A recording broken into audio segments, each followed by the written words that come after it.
I hope you guys are doing well. Welcome back. So in this video, I'm going to show you that how you can add the chart in your Google Slides presentation. So let's start. So first of all, what we have to do, I'm going to delete this one. Let's delete the text, and after that, simply we have to go to the insert section. As you can see, it has the insert section. So I'm going to choose this one, and let's click on the insert. And after clicking on insert, has the option for the chart. So we have to click on the chart, and after that, we have to choose that which thing you want to add in the which in format you want to add. For example, if you want to add the chart in the bar format, in the column format, in the lie or the pie, I'm going to choose the column option. So let's choose the column, and we have to click on the column option. And after clicking on the column, as you can see, the chart will be inserted like this.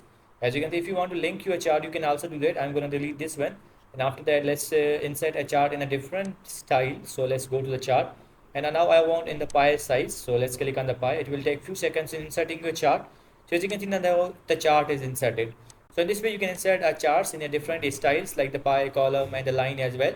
So I hope you guys understand this video that how you can do this. So see you guys in the next video.